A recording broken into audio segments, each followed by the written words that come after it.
Já são 7 horas, vamos iniciar.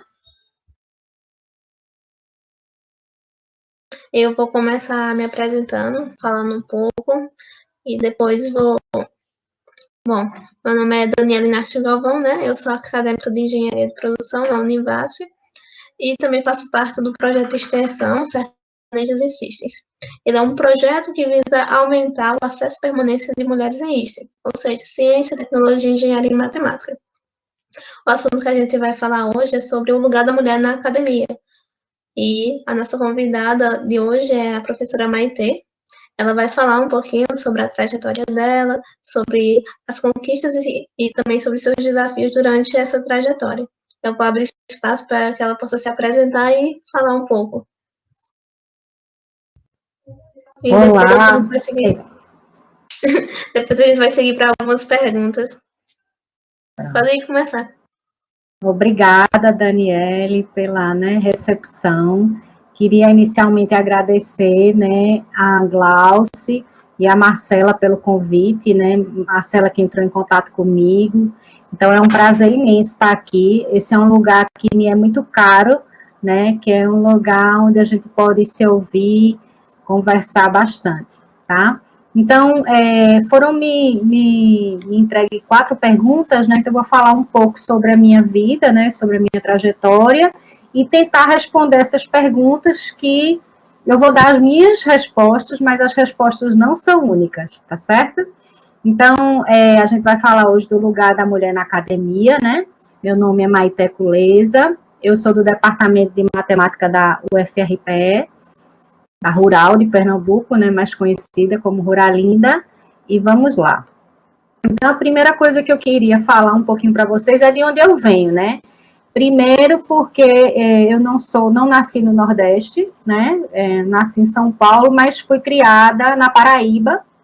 Então, meu pai veio para o Nordeste estudar e a gente acabou se fixando, Ele sempre gostou muito daqui, eu fui criada na Paraíba. Então, eu venho desse lugar, meu pai e minha mãe são professores universitários, Eu tenho 3 irmãos homens e tenho um filho de 14 anos.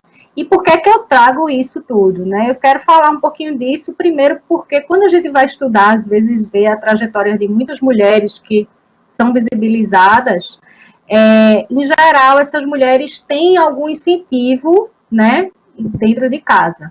Então, porque é esse lugar que faz com que as mulheres consigam chegar mais facilmente, não é fácil, mas dá mais oportunidade a essas mulheres, Então, é importante a gente trazer isso para a gente poder demarcar por que outras mulheres não têm essas mesmas oportunidades, ou esses mesmos privilégios. Então, eu me considero privilegiada pelos meus pais não só estimularem, como poderem me oportunizar que eu estudasse, E também esse lugar desses 3 irmãos, porque eu fui criada num ambiente onde eu achava que eu era um menino igual meus irmãos, então eu tinha direito a fazer todas as coisas que eles faziam.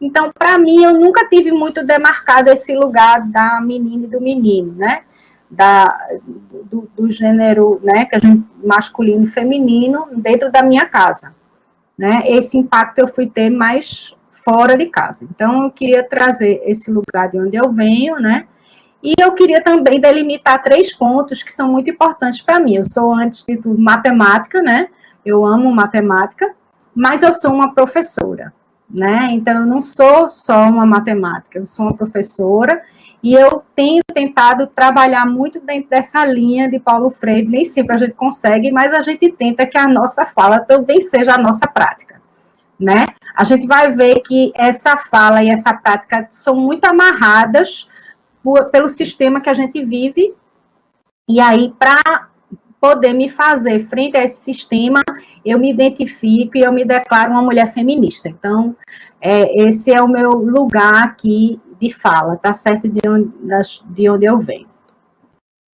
E aí, uma das primeiras perguntas que me foi feita, foi como foi a minha percepção, de lugar da mulher na academia enquanto estudante nos níveis nos diversos níveis da minha formação acadêmica. Aí eu vou dizer para vocês como foi essa minha formação acadêmica, né?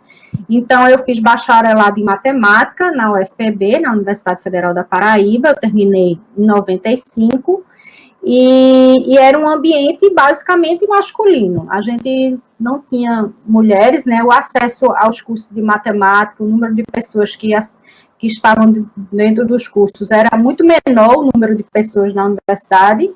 Então, éramos pouquíssimos, né? A gente se formou 3 pessoas só, e dessas 3 pessoas, essa era uma turma até que, dos bacharéis, tinha até mais mulheres do que homens. Eu, uma amiga minha e um amigo, né? Mas nenhum era do mesmo período. Cada um tinha entrado num período na universidade. Então, nesse ambiente aqui, eu achava que o mundo da universidade era basicamente de homens, né? De matemáticos homens. Quando eu fui para o mestrado em matemática na UFPE, que eu fiz lá e terminei em 97, aí lá tinham muitas mulheres que tinham vindo da Bahia, a gente tinha um grupo bem grande, mas a gente também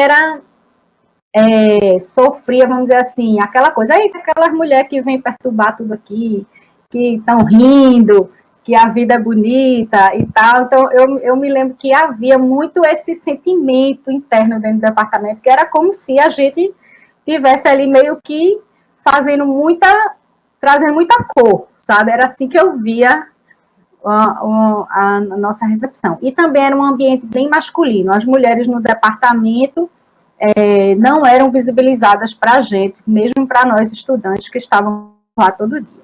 E aí eu comecei um doutorado, mas abandonei o doutorado lá na UFPE, e depois eu recomecei em 2000 um doutorado em matemática aplicada no IME-USP, que para mim foi uma grande oportunidade na minha vida. Né? Meu pai sempre falava para mim que o ideal é você sair mudando de lugar, estuda num lugar, depois vai estudar no outro, depois vai estudar no outro. E eu falo isso, fez uma disciplina com o professor, repete com outro, sabe? Que é sempre bom a gente aprender e ter perspectivas diferentes. E quando eu cheguei lá, foi acho que foi a minha melhor vivência na minha formação, porque lá haviam muitas mulheres, e as mulheres eram representativas, né? E haviam mulheres que estudavam de tudo, desde estatística, computação, educação matemática, né? Que trabalhavam com professores na escola. E eu, assim, realmente foi um momento onde eu comecei a perceber que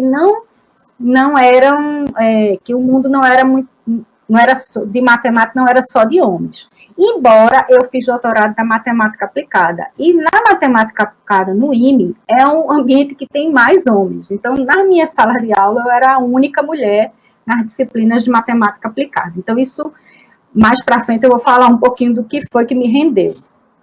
Né?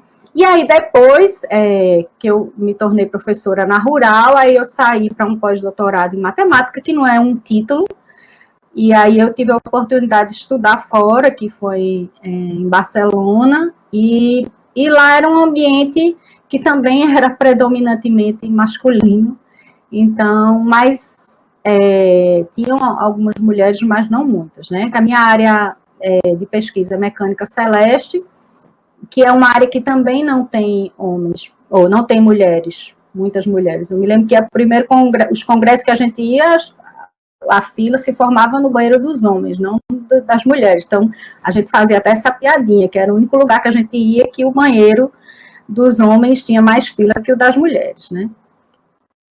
E aí, agora foi. Deu certo, minha gente. Deu certo, pronto, vamos embora. Certo? Eu vou voltar só um pouquinho aqui na pergunta, né? Porque aí eu me perdi totalmente. Mas são as coisas da vida, vamos embora. Então, a segunda pergunta. Deixa eu até ver se eu respondi direito a primeira pergunta, que eu acho que eu fiquei meio ansiosa. Deixa eu ver se eu. Ixi, Maria. Respondeu, então, a gente tá na segunda. Respondi, né? Direitinho. Pronto, então vamos lá. Então vamos voltar, que depois vocês juntam as coisas.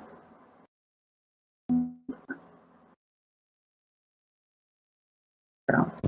Então, a segunda pergunta foi se eu tinha vivenciado, né, ou se eu tinha alguma recordação, né, das minhas colegas mulheres durante a minha trajetória, né, delas terem sofrido alguma dessas violências, sabe? Que eu acho que é importante a gente dar nome, né, aos bois, né, que são violências, né? Então, uma daquelas que foi citada é o mansplaining, né, que é aquele homem que fica o tempo todo que você fala, ele fica tentando lhe explicar, lhe cortar, né, e sempre como se a sua explicação não fosse suficiente, então ele lhe corta e faz uma observação sobre tudo que você está falando, né?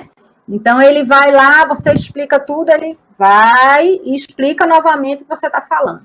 E tem aquele outro que inclusive os dois ficam meio concorrendo, né? Que é o interrupting, que é aquele homem que fica lhe interrompendo também o tempo todo, né? Isso, inclusive, eu tiro onda às vezes na minha casa. Então, por exemplo, tinha algumas coisas que eu não percebia, que meus irmãos me interrompiam quando eu falava. E hoje eu falo para eles, vocês estão me interrompendo. Se você continuar me interrompendo, eu não vou falar mais. Aí eu fico calada, entendeu?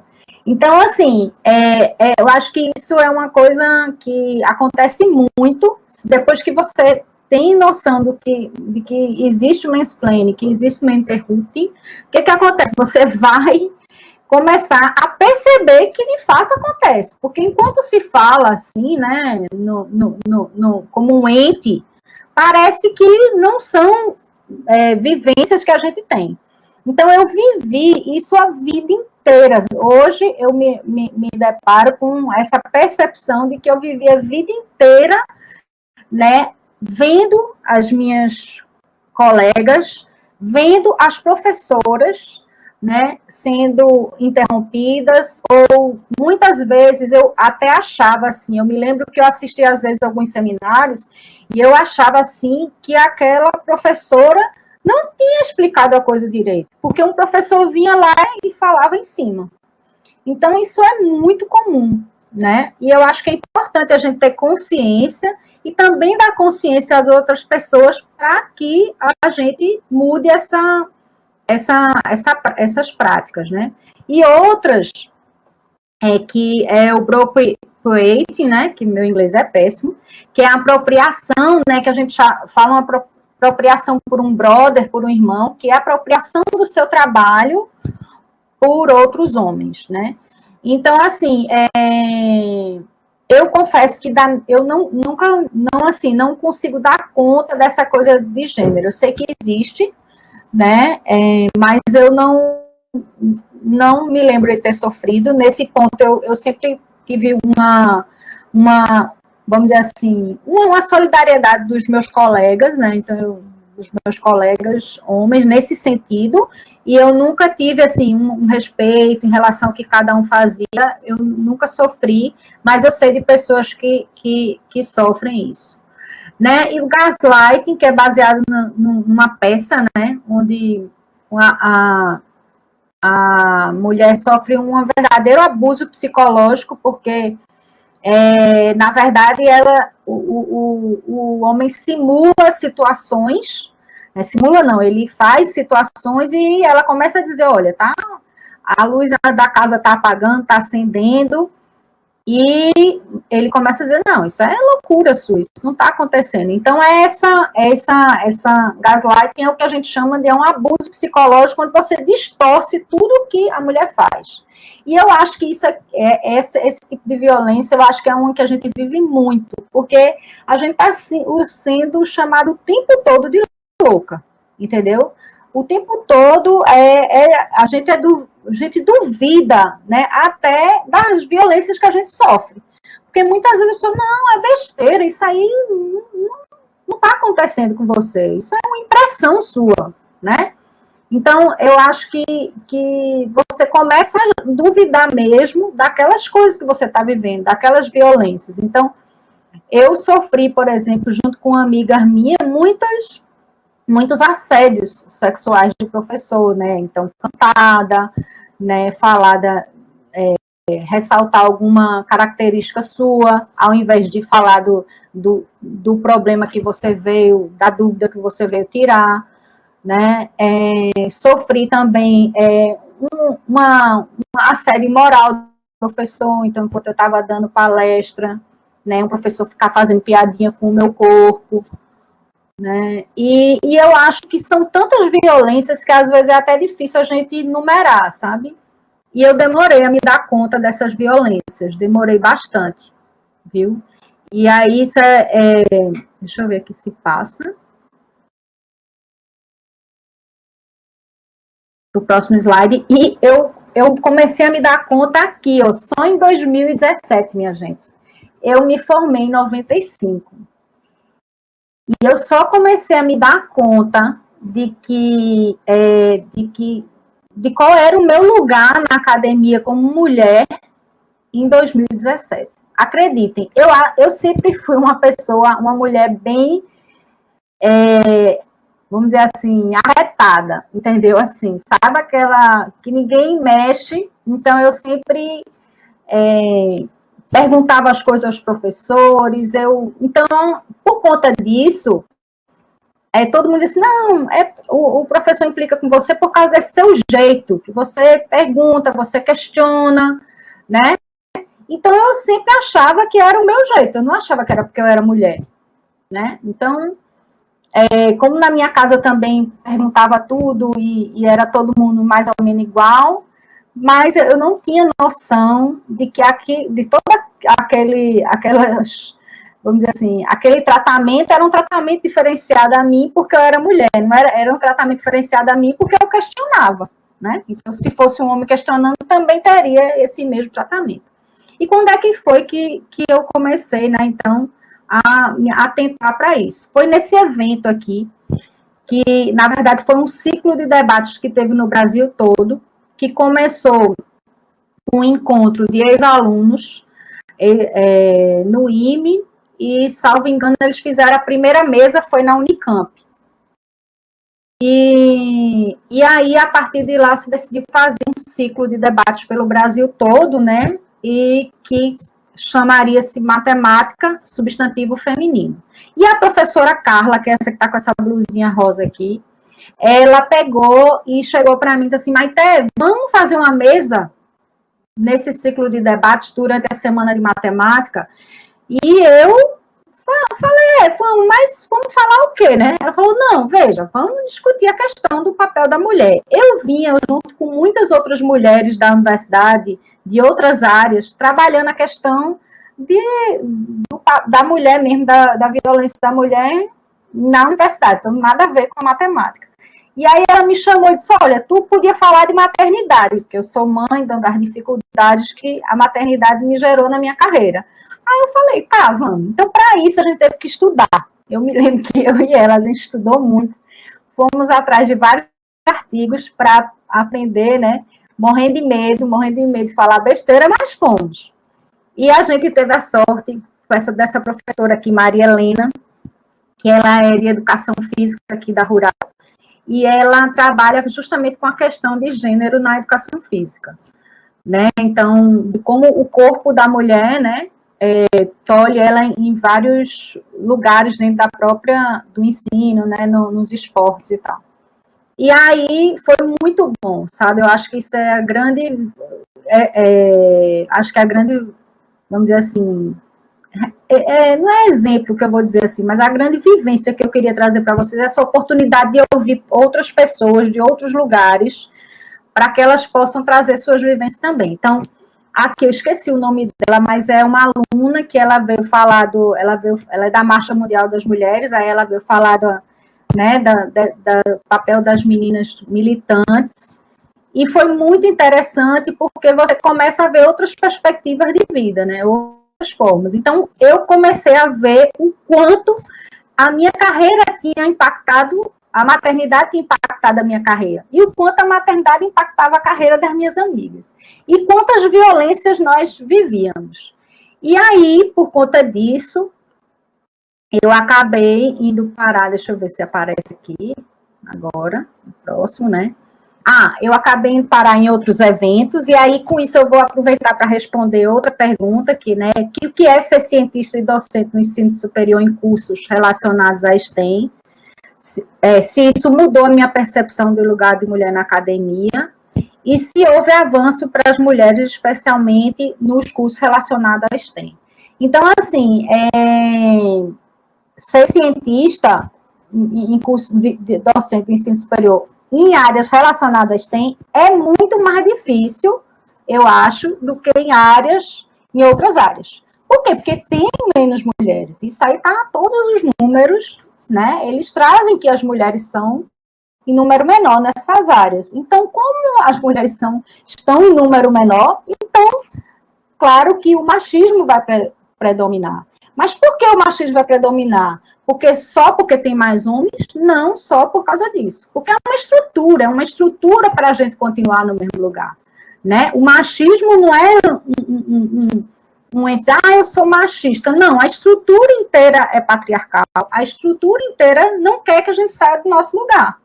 Né? Transforma a gente em objetos que podem ser colocados ali e dispostos aqui e ali. Então, nas áreas de STEM, né, elas é muito mais forte. Então, se você conversar com outros colegas, não é que elas não vão viver o machismo, mas vão viver de uma outra forma, porque tem uma rede de mulheres maior que faz com que seja mais fácil, né, nesses lugares. E se eu acho que houve avanço, eu acho que houve alguns avanços, né? No sentido de que hoje nós temos mais mulheres têm acesso. Então, em relação ao meu tempo, temos mais mulheres na graduação do que se tinha, né? A gente está tendo alguns retrocessos, mas eu acho que não tem como voltar algumas coisas, a gente não vai deixar, tá? Não vamos deixar. Então, eu acho que houve alguns avanços, e eu vou falar um pouco desses avanços na medida que eu for passando aqui algumas imagens para vocês. Então, aí eu vou dizer para vocês que, por exemplo, essa imagem foi uma das coisas que me fez crescer, né, dentro dessa carreira de STEM.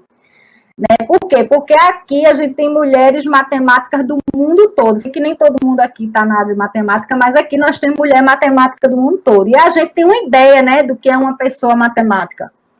Né? A gente, em geral, tem um matemático, um homem, velho, um cara meio de doido. Mas veja só, tem um mosaico de mulheres aqui. De todos os jeitos, com todos os tipos de gosto, né, com todas as alturas, tamanhos, que gostam de coisas diversas. Então, ir para esse encontro no IMPA em 2018, depois dessa oportunidade, né, que eu gosto muito de dizer que foi esse evento do ciclo Matemática Substantivo Feminino, me deu um impacto muito grande.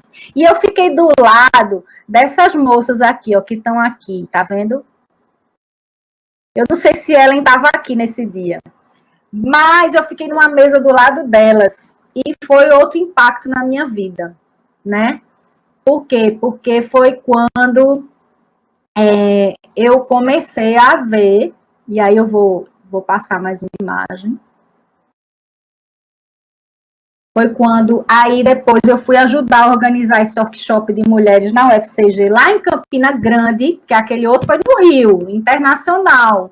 Mas esse foi em Campina Grande. Olha quantas mulheres temos aqui. E temos alguns homens também, que isso é importante também, que eles cheguem para eles se sentirem em lugares diferentes. E aí, ó, essa moça, vamos ver se eu estou aqui, que ela estava lá naquela foto também, vamos ver se eu acho ela aqui. Meu Deus, que eu nem eu estou mais enxergando. Aqui, ó, tá vendo?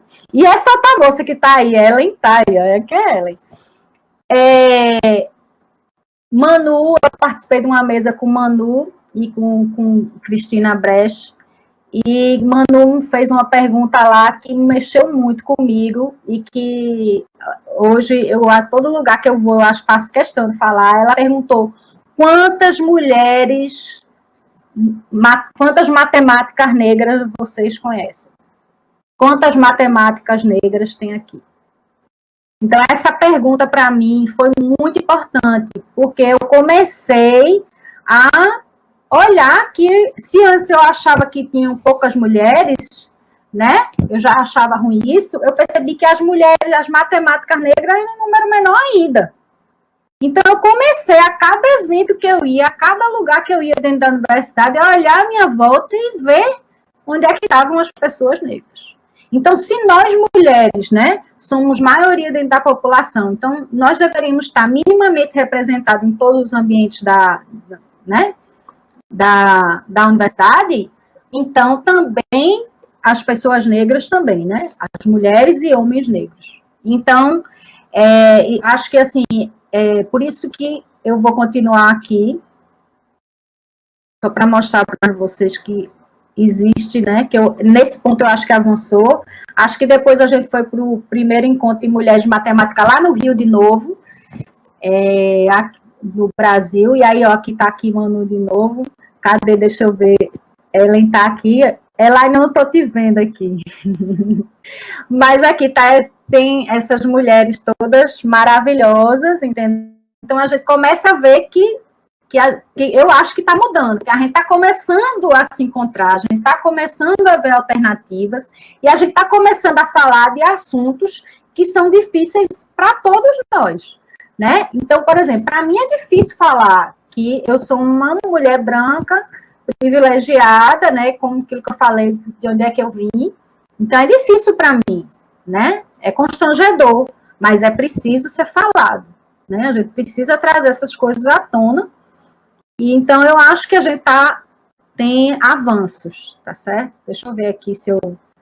Aí, tá passando. E aqui foi um encontro na UFPE também, eu quero trazer isso porque eu acho muito importante, porque foi o lugar onde eu fiz meu mestrado, o lugar onde eu sofri muitas violências, o lugar onde muitas mulheres ainda sofrem violências, né? Essa mesa que eu participei foi muito, muito emocionante, porque várias alunas choraram lá, né? De tanto tempo silenciado, né? E aí, a gente, nesse ano também, 2019, a gente voltou a fazer uma nova mesa, né? Aqui com Carla, ó, e com Manu de novo, né? Então, a gente voltou a fazer uma nova mesa lá no curso de licenciatura de matemática da Rural e trazendo um novo tema que a gente também precisa discutir, né? Que a nossa aluna lá, Isadora, trouxe a questão, né?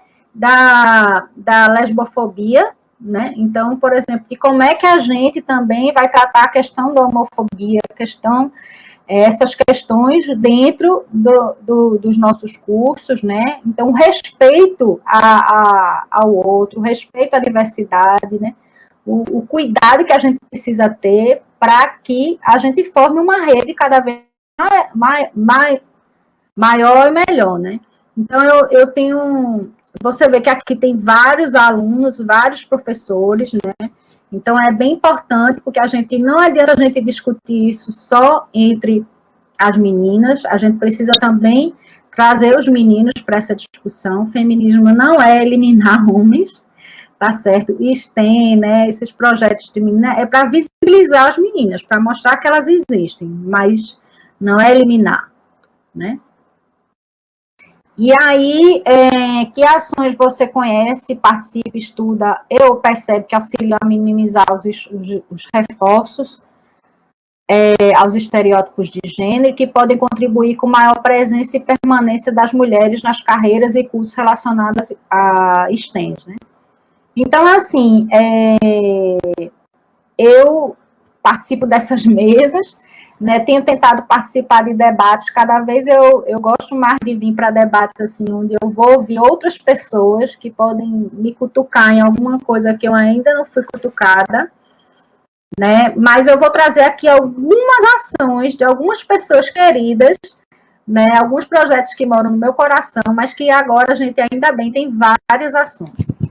Então, a primeira ação que eu queria trazer são iniciativas de Pernambuco. Então, eu tenho a iniciativa do Futuras Cientistas, que é uma iniciativa levantada pela professora Giovana Machado, que hoje ela é diretora do CETN, né? E que, inclusive, tem um edital aberto agora, minha gente. É importante que vocês divulguem. É um edital aberto, né? Agora, de 12 de fevereiro a 12 de março, para um período de estudo, né, e de formação e de estímulo a futuras cientistas, que são para as meninas do último ano do ensino médio. Então, entrem aqui no link que eu vou deixar depois com vocês, e entrem no Instagram, né, tudo, vocês conseguem obter mais informações sobre esse projeto, que é um projeto que eu também, um pouco antes daquela palestra, eu fui chamada para palestrar, falar de mulher matemática nesse projeto, e, na verdade, eu acho que ali foi a primeira sementinha. E tem Mulheres na Ciência UFRPE, que quer divulgar todas as meninas, né, e professoras da UFRPE que fazem ciência, que é puxado para Karine Rito, aluna lá da Rural. Tem Mulheres da Ciência UFPE, que tem feito vários congressos, várias discussões, né, são alunas lá e professoras da UFPE que fazem esses eventos. Aí a gente tem iniciativas no Brasil inteiro, né, então uma das primeiras iniciativas que eu vi foi o Mulheres na Matemática da UF, e aqui esse site, ele traz várias biografias de mulheres matemáticas, né, é bem interessante. E tem o Meninas Vamos Fazer Ciência, que a coordenadora é uma queridíssima, que é a Deise Pastore, que é lá do Cefet, do Rio de Janeiro, e aí é dentro do Cefet, então é bem interessante, porque eu acho que pode trazer alguma ideia para vocês, elas são ótimas, vocês podem entrar em contato com elas. Tem também o Potimáticas, que é aqui do Rio Grande do Norte, então, né, é uma iniciativa aqui no Nordeste, que é puxado pela também querida Elaine Pimentel, e aí também eu acho que é interessante vocês verem, né, então são várias iniciativas de ciências e de matemática, né, então bem interessante. E deixa eu puxar aqui. E aí tem dois grandes projetos, né? Um é o Parenting Science, que é um grupo, né, que trabalha justamente essa questão da dificuldade da maternidade em quem produz ciência. Então, há uma queda muito grande da produção de ciência da mulher matemática. Para vocês terem ideia, na pandemia, os homens produziram mais, entendeu? E as mulheres produziram menos. Então, as mulheres, elas produziram menos, as mulheres com filhos menos ainda, e as mulheres negras menos ainda, né? Então, é importante, eles fizeram vários levantamentos, várias pesquisas, e eles estão com um projeto bem interessante agora, que é arrumar bolsa para as estudantes que estão grávidas, né? Então, uns auxílios para as estudantes que estão grávidas, né, de pós-graduação. E tem esse outro projeto maravilhoso, que é o Matemáticas Negras, né, que eu acho que talvez nem fale tão bem sobre, mas na verdade, acabou essa ideia de Manu de das matemáticas negras, né, acabou juntando todas essas mulheres maravilhosas, tá aí Ellen, tem Elaine, Simone, várias, né, e com isso elas criaram um grupo que eu posso até se eu falar alguma besteira, vocês me corrigem, viu, Ellen? Aí é um grupo para justamente trazer, né, visibilizar essas mulheres, trazer essa discussão, né, e tem um logo maravilhoso aqui, que eu também não vou saber explicar, mas se vocês entrarem lá, eu prefiro não falar por elas, eu prefiro que elas falem por elas, e aí tem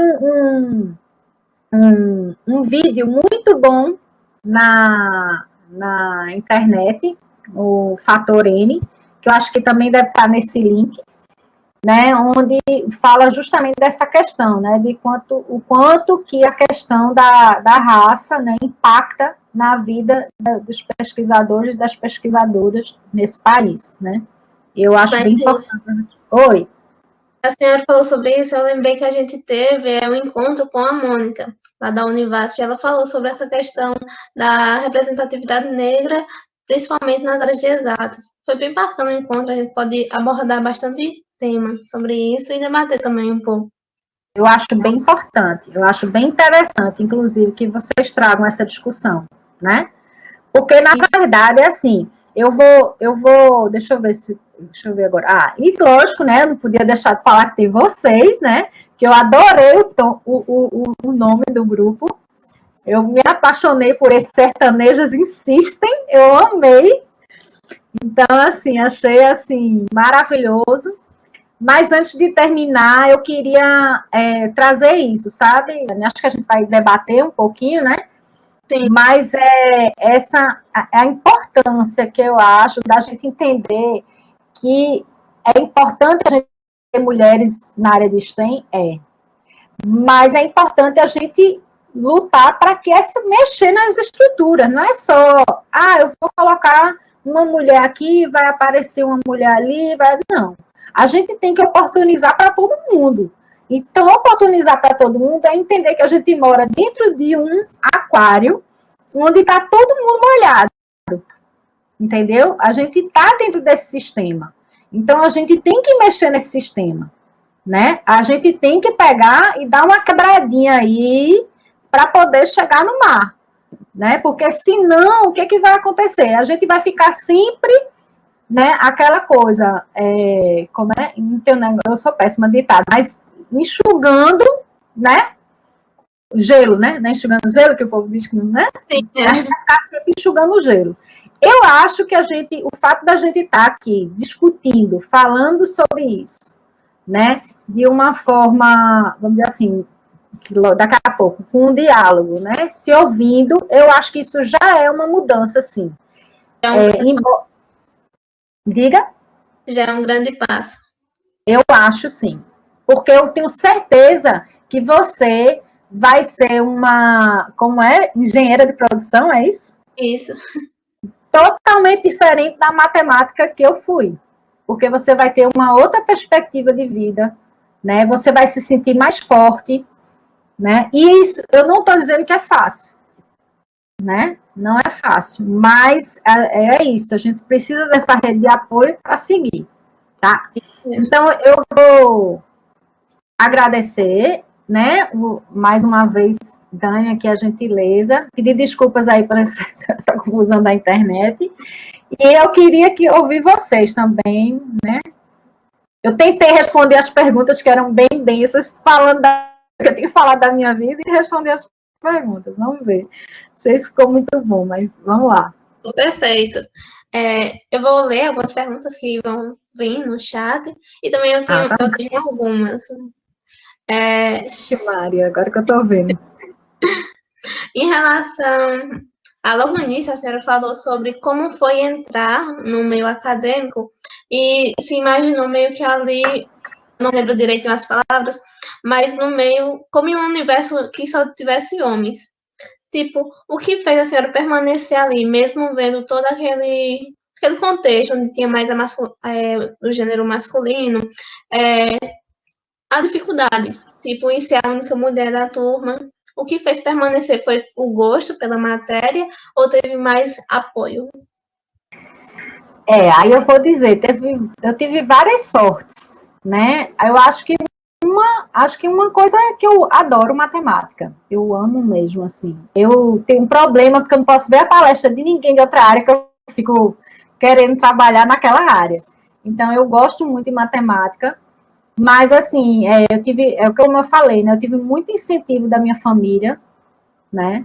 E não é que eu não pensei em desistir, não. Quando eu estava terminando matemática, a pressão era tão grande, porque tudo a gente tinha que fazer perfeito, tudo tinha que ser maravilhoso, né? Então, eu achava que eu não dava para aquilo ali. Minha gente, eu não tenho capacidade para fazer isso, não, porque tem que ser o supra do supra do supra, eu não sou isso tudo, como é que eu vou dar conta? E aí eu acho que teve muito isso, dos amigos também, né? Alguns professores que sempre estimulam a gente. Deixa eu só cutucar aqui meu gato, tá? Alguns professores sempre estimulam a gente, né? Então eu acho que isso ajuda muito. Eu comentei ali, gente, eu gosto muito de falar isso, eu falo até para meus alunos de sala de aula. Marcela está aí, eu acho que ela já deve ter ouvido eu falar isso. Eu comecei um doutorado e desisti, né? Isso, é até uma das perguntas, que é o porquê que a senhora não concluiu o doutorado de imediato. Pois é. eu sofri, nessa época, depois eu soube que eu sofri assédio, mas o professor, dos professores de uma disciplina, ele me assim, disse que era melhor eu desistir, que eu deveria ir cuidar da roupa do meu marido, cozinhar, eu ouvi essas coisas, né? Então, isso me abalou muito. Eu já havia um processo assim meio de disputa dentro do departamento que eu estava, e aí eu pensei em desistir mesmo. Eu desisti, na verdade. Eu peguei e disse, não, eu vou trancar. Aí tranquei e depois, não, na verdade nem tranquei, eu pedi desligamento mesmo. E foi uma tristeza na minha casa, imagine, meus pais, minha mãe principalmente, né, quase tiveram um treco. Mas aí eu tinha alguns professores no departamento que eram muito amigos, é isso que eu digo, né? E eles chegaram para mim e disseram, não, Maite, você tem que continuar e ficar assistindo. Aí foi para eu fazer um verão em outro lugar, que na matemática, a gente, para entrar na pós-graduação, em geral, você faz um verão para poder participar da seleção, né? Estuda num curso de 2 meses para poder participar de uma seleção da pós-graduação. Aí eu me incentivaram a ir fazer um verão em São Paulo, na USP, e como eu tenho família lá, por isso que eu falei que era importante eu dizer, né, então eu tinha um apoio lá, né, uma estrutura para me receber, porque eu não fui com dinheiro, então eu tive uma estrutura para me receber, e aí eu pude recomeçar lá com o apoio desses meus amigos, né, principalmente 2 professores que eu gostaria de citar aqui, que é o professor Cláudio Vidal e o professor César Castilho, né, e o professor César, eu me lembro, nunca me esqueço também, que ele me disse o seguinte, Maite, a gente sempre conta a história das nossas vitórias, a história das nossas derrotas as pessoas não contam, então é por isso que eu faço questão de contar essa derrota, né, que eu desisti, mas recomecei. Muito bom, que bom que teve forças para recomeçar, né? E, pelo visto, sempre teve o apoio da família e dos amigos. Exatamente. Fundamental. Esperando o pessoal colocarem as suas perguntas. Ah, tá bom. Inclusive, eu estou vendo aqui que tem uma amiga e professora lá do INE, e eu nem fui aluna dela, mas eu admirava sempre a atuação dela lá no INE, que é a professora Gladys, que está aqui, que eu estou vendo que ela está aqui. Um amor de pessoa.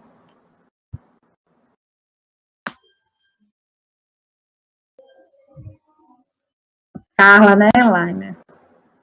Uma pergunta da Marcileide. Eu vi aqui, né, de Marcileide. Então, como é que, para mim, conciliar a vida acadêmica e maternidade? Foi bem difícil, viu, Marcileide? Muito difícil mesmo. Mas é isso, por isso que eu demorei para perceber o quão difícil era. Porque como na minha casa tudo a gente ia fazendo, eu achava que eu tinha que dar conta. Então, assim, uma coisa muito importante para quem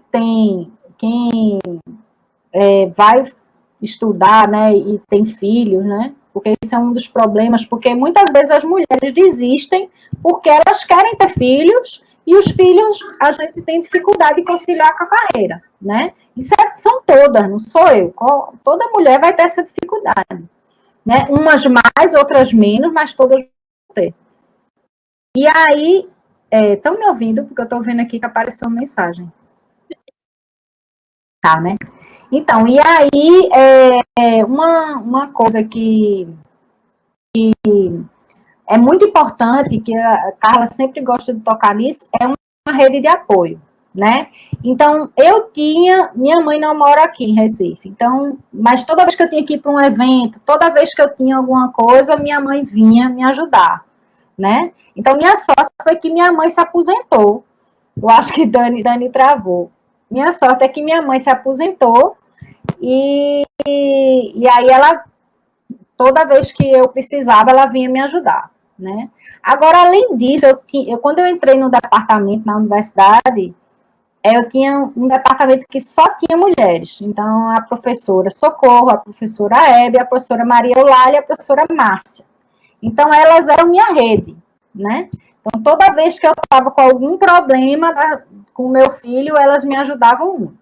Mas, assim, foi bem difícil e a minha carreira parou, deu uma parada grande, porque eu tinha acabado de terminar o doutorado quando eu tive meu filho, e com isso eu tive que cuidar dele e deu aquela esfriada. Deixa eu ver aqui, Marcela. Não sei se eu respondi, Marcela. Você poderia compartilhar com a gente sua visão, percepção sobre a importância da universidade, especialmente as públicas, promover ações de incentivo à permanência de mulheres no curso superior e pós-graduação? Eita, vamos lá. Que pergunta, hein, Marcela? Veja só, eu acho, sim, claro, que é muito importante promover, né, ação de incentivo e permanência. Então, por exemplo, a gente já vê que antigamente, quando as meninas ficavam grávidas, né, na pós-graduação, o que acontecia? Perdia a bolsa, né? Então, hoje em dia, a gente já tem a licença, né, maternidade, vamos dizer assim, dentro das bolsas, né, de CNPq. A gente já tem também alguns editais onde o tempo, né, que vai contar a produtividade da mulher quando a mulher teve um filho é aumentado. Então, dá mais um tempo, né, ou diminui a pontuação que ela vai ter que obter, né? Agora, para as meninas na graduação, durante a graduação, a gente praticamente não tem apoio, não existe apoio, entendeu? Então, é muito difícil, porque você vê muitas alunas desistirem, porque tem que trabalhar para sustentar os filhos, né? E aí, eu ouvi outro dia, eu ouvi até de uma colega, dizendo assim, mas ela não inventou ter filho? Então, vai cuidar do filho.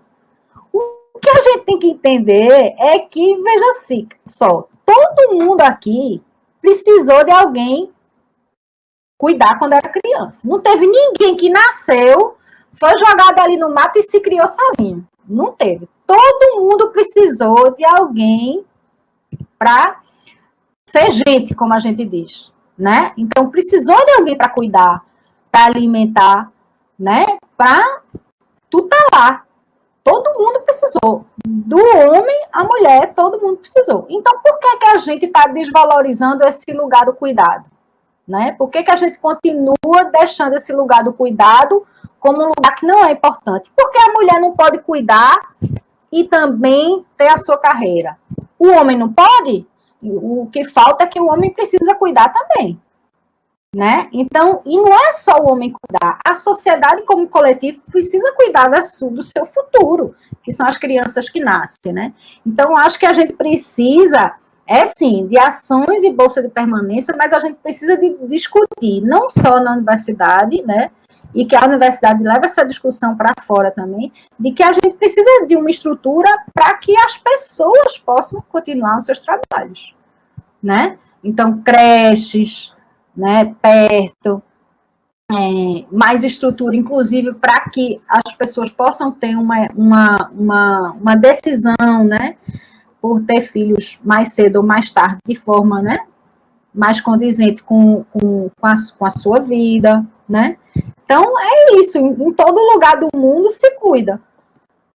Né? Só que ainda o cuidado, na grande maioria, somente no Brasil, é quase que exclusivo das mulheres, né? Não existe quase um cuidado, não. No Nordeste, então, é bem, né, assim, é bem patriarcal mesmo. Não sei se eu respondi.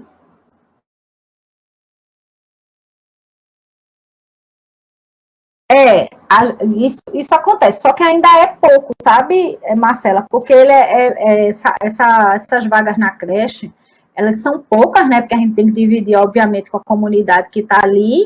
Então, se a gente tivesse mesmo que atender, é pouca.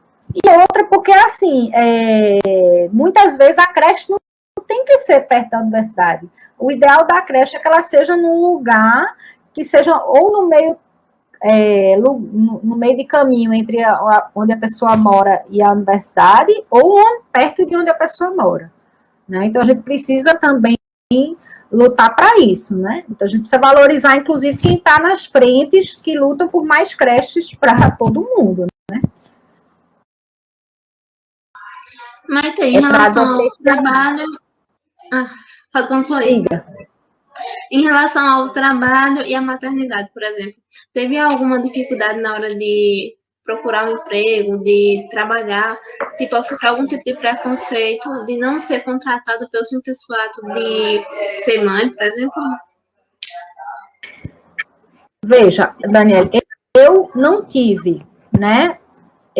Na verdade, o que aconteceu? Eu engravidei quando eu estava terminando meu doutorado e perdi minha primeira gestação. E aí, eu fiz um concurso, né? Depois que eu terminei o doutorado, fiz um concurso na Rural de Pernambuco. E sei lá, eu fiz o concurso em julho, entrei em outubro. Aí, em dezembro, eu fiquei grávida, engravidei.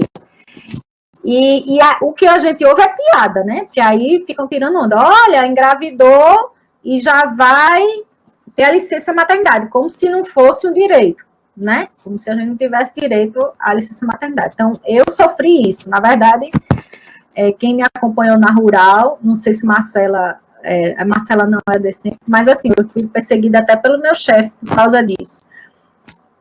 Porque ele queria dizer que eu não estava produzindo, ele queria retirar o meu período de licença maternidade da minha progressão, né? Então, ele abriu um processo, por sorte eu tinha feito já um processo antes, e na verdade eu tirava onda assim com ele. Eu digo, se juntar tudo que o senhor trabalhou esse ano todinho, que eu trabalhei antes da minha licença maternidade, em menos de um ano na universidade, não dá o que o senhor fez. Então, assim, foi bem difícil. E eu realmente, hoje eu me dou conta de quanto eu vivi o machismo, assim, de uma forma bem, bem difícil mesmo. E o pior que, tipo, ele tá tão encarnado em nossa sociedade que às vezes a gente vivencia e nem percebe o que está acontecendo. Agora, atualmente, a gente está conseguindo perceber como isso faz mal, né? A Glaucia fez uma pergunta. O que você sugere que um aluno faça caso seja assediado? O que eu sugiro? Veja, primeiro, eu acho que a pessoa tem que procurar alguém de confiança, né? De preferência, uma professora, né? Para conversar, dizer, né? Não se cale, e para que essa pessoa possa lhe orientar internamente e externamente. Eu acho muito importante que a pessoa não se cale, gente. E eu vou dizer isso aqui para vocês, porque, assim, o que eu sofri, entendeu, de várias violências que eu tive durante a minha carreira, me afetaram muito na minha autoestima, como na minha profissão. E me afetam até hoje, né? Então, inclusive, esse lugar que eu estou aqui é até como uma forma de eu vamos dizer assim, colocar para fora e ressignificar todas essas violências. Então, é importante que vocês procurem alguém. Hoje em dia, cada vez mais a gente tem essa oportunidade, né, de falar com outras pessoas para que essa pessoa não continue praticando. Porque se ela praticou com você, pode ter certeza que ela pratica com outras pessoas, né? E isso tem que parar. E, tipo, o pior é que essa prática ela vem sendo muito recorrente na nossa sociedade. A gente teve uma live falando sobre o assunto com a advogada Luísa, e ela falou um pouco sobre a lei nesse quesito de assédio. E tem casos que a pessoa que sofreu assédio pode ser até processada pela pessoa que praticou esse ato.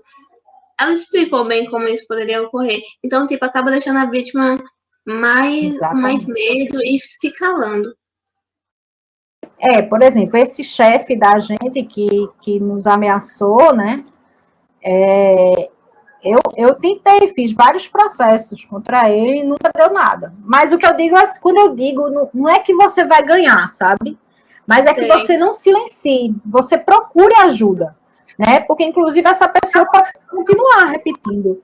Então, é importante que você fale, com alguém para que você possa, pelo menos, minimamente ser escutada. Porque senão o que acontece? Acontece aquilo do gaslight. Você começa a achar que é uma coisa da sua cabeça, que você criou tudo aquilo, entendeu? Que não é real.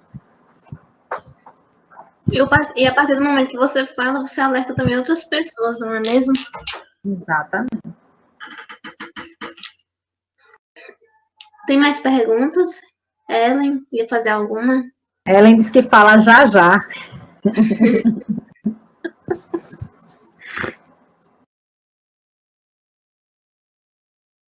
Só é ruim aqui que a gente não vê ela, né? Eu fico doidinha. Pode ligar a câmera, caso ela queira. A gente tá no áudio que é melhor. Também. Ela tá digitando.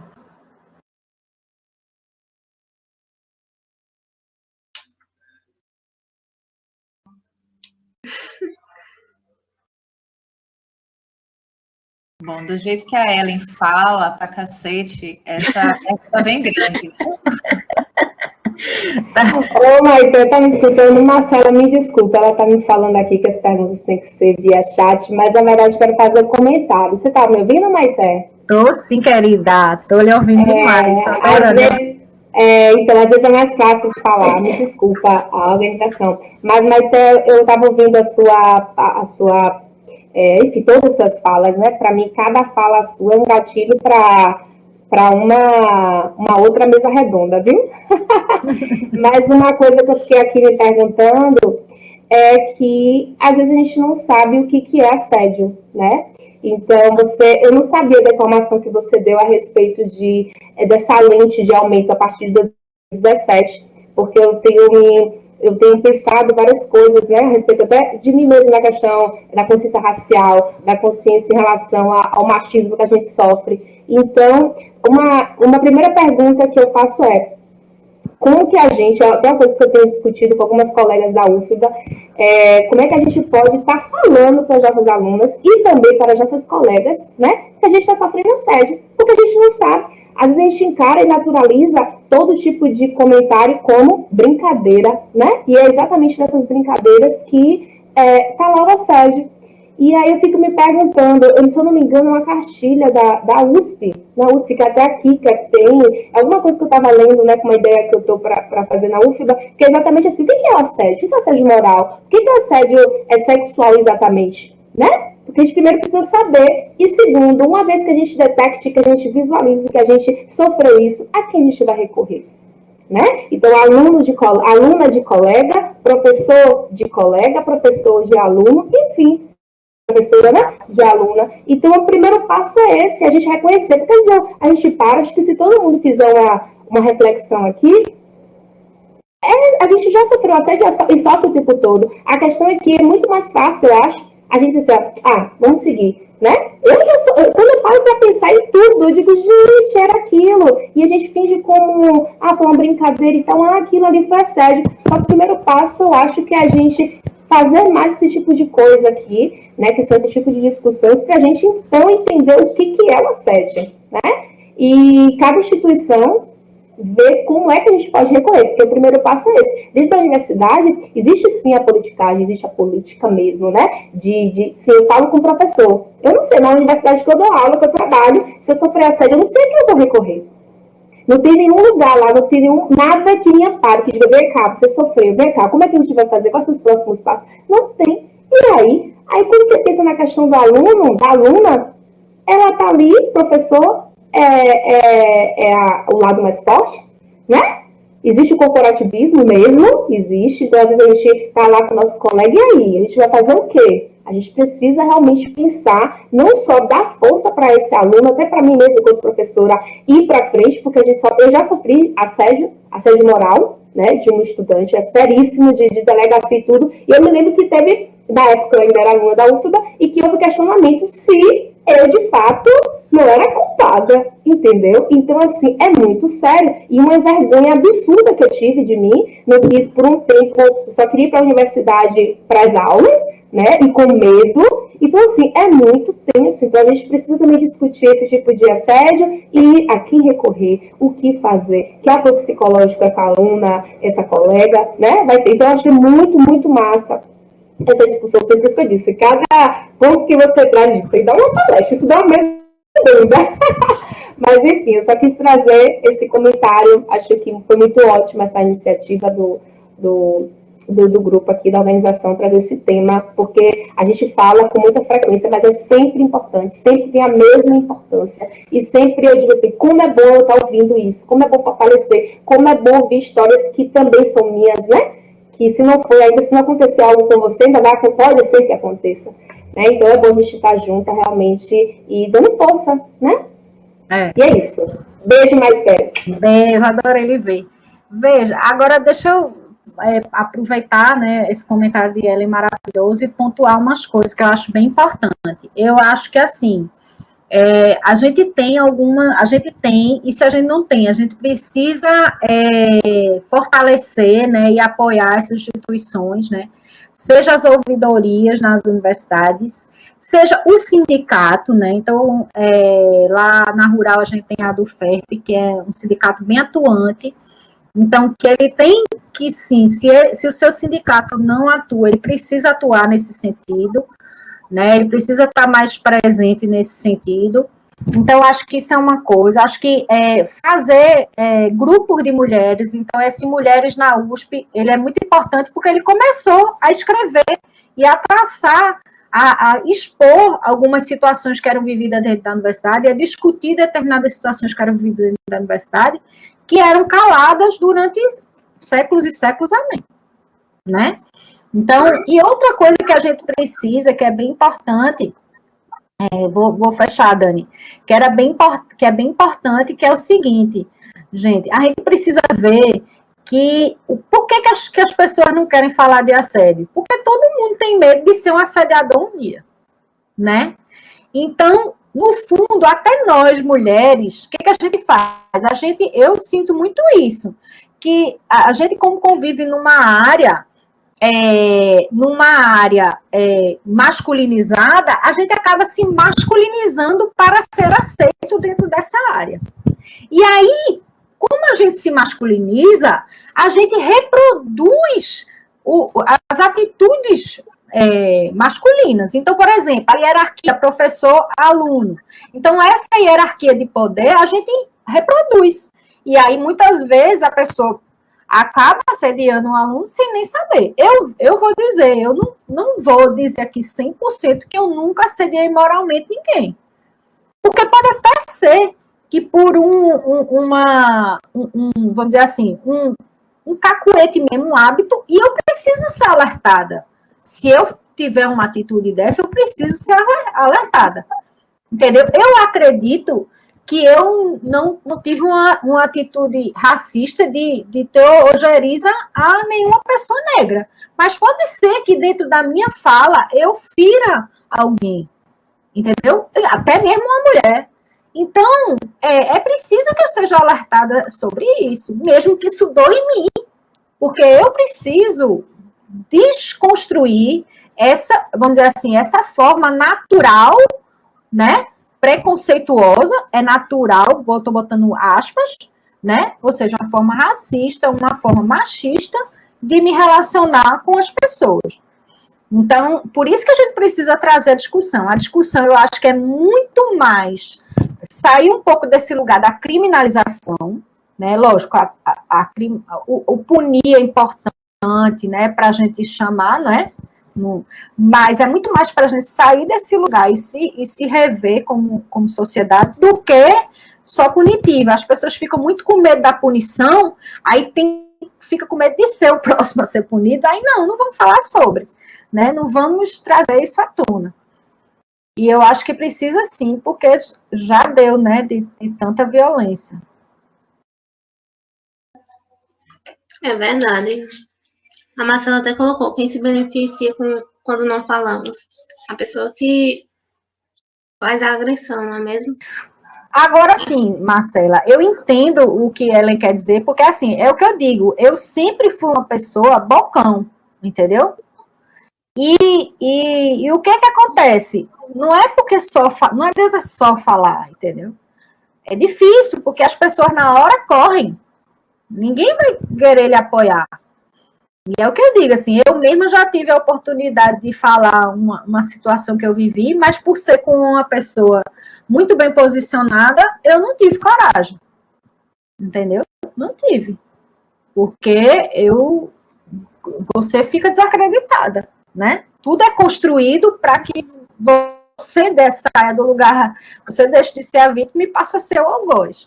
Então, é muito difícil, muito difícil. Então, eu acolho também, assim, eu entendo, né? Exatamente, Marcelo. Desacreditar a vítima é o mais comum.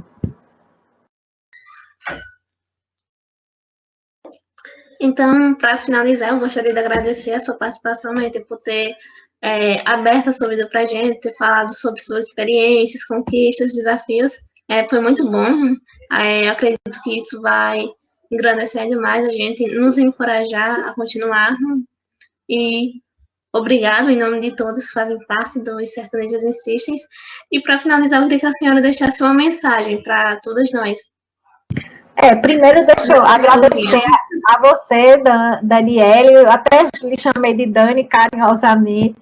Eu estou muito feliz, assim, a sua imagem, seu sorriso, assim, deixa a gente até calma. Eu sempre fico nervosa quando eu ouço falar, porque é difícil, né? Ainda mais quando eu vi que as perguntas eram muito mais, não eram números que vocês queriam um pouco mesmo do âmago das coisas que eu via, aí mexeu bastante comigo. Então, eu queria agradecer, né, a sua mediação muito boa. Queria agradecer mais uma vez a Glaucia e a Marcela, né, agradecer a Elaine, a Ellen, todo mundo que está aqui, né, Gladys, que acho que já foi, né, se tiver alguém aí que eu conheço e que eu não estou falando também, mas é uma oportunidade, né, estar aqui.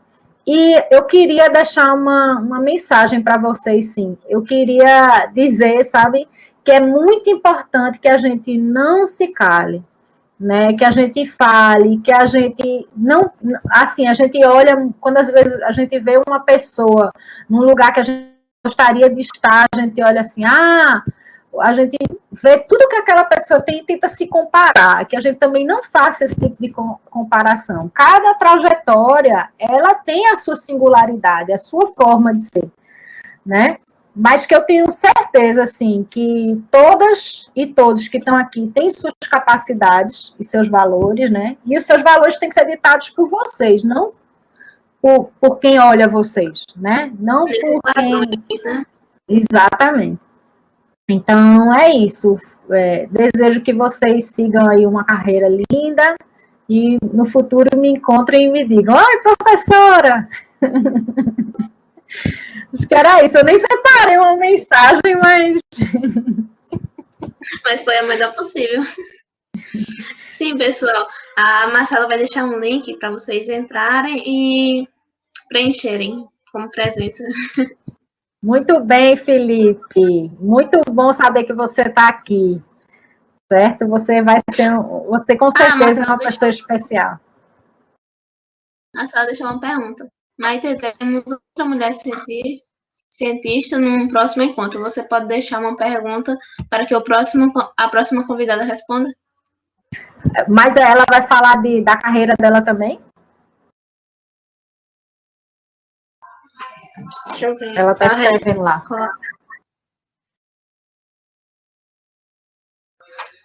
Só para não fazer uma pergunta totalmente deslocada, né? Relaxa.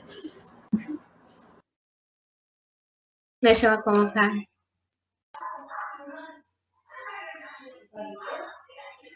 Ai, responda um link.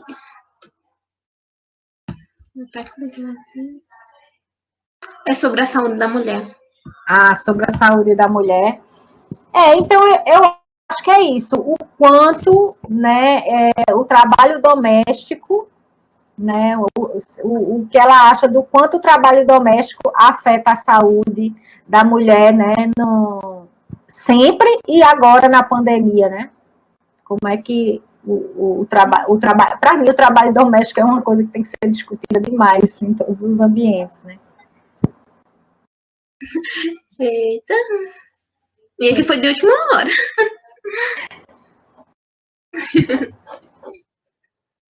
Pesada, né, Glaucia? Pois é, nem fale. Excelente mesmo. Eu que agradeço, gente. Muito obrigada mesmo. Eu tenho privilegiado muito esse espaço, viu, de encontrar mulheres, meninas de outros lugares. Muita gratidão. Muito obrigada, gente.